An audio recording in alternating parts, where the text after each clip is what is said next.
My name's Jason Enos. I'm the Senior Product Manager for G.I. Joe, The Rise of Cobra, the video game. For fans of G.I. Joe, 2009 is a great year. It's marking the 45th anniversary of G.I. Joe. Brand new movie coming out August 7th. New toy line and a brand new video game.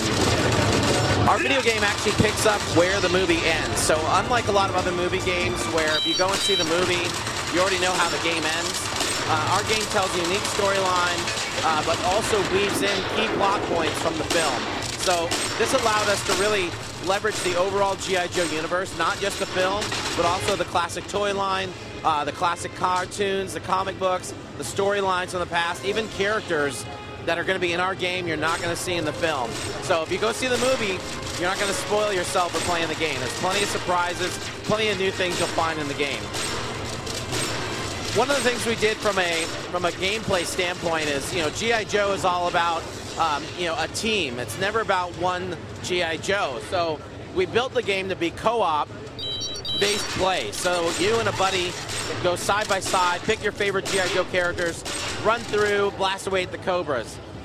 Now, when you play, each character is unique. So, if you want to be a cool stealth ninja, you pick Snake Eyes.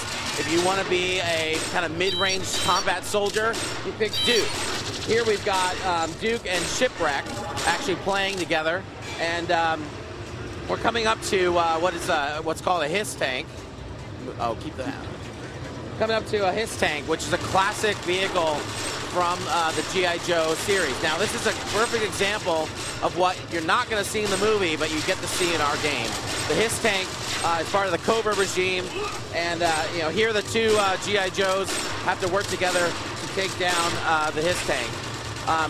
One of the other unique things about the game is, besides the run and gun gameplay, we've kind of equipped each character with special moves, special abilities. For example, Duke's special abilities, he launches a grenade. So he just shot the grenade out at the HISS tank.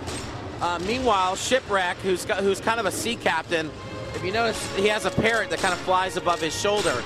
You can actually send that parrot out. He'll drop bombs on enemies and then fly back to you. We pick up the game, like I said, after the movie ends, but we kind of draft off of a lot of the environments that you'll see in the film. So the movie goes all over the world, the Arctic, the desert, the jungle. So all those environments are represented in the game. Here we're playing the Arctic level, but we also have interior environments, nighttime levels, vehicle missions, so you can actually jump into vehicles. And again, since the game is built to be a co-op game, one person can drive while the other person shoots, so you're never ever missing any of the action. G.I. Joe: The Rise of Cobra, the video game, is coming out August 4th, 2009, 3 days before the movie. So it's a great way to warm up to the G.I. Joe franchise if you're an old fan, or if you're a new fan, gear up and then go to the movies.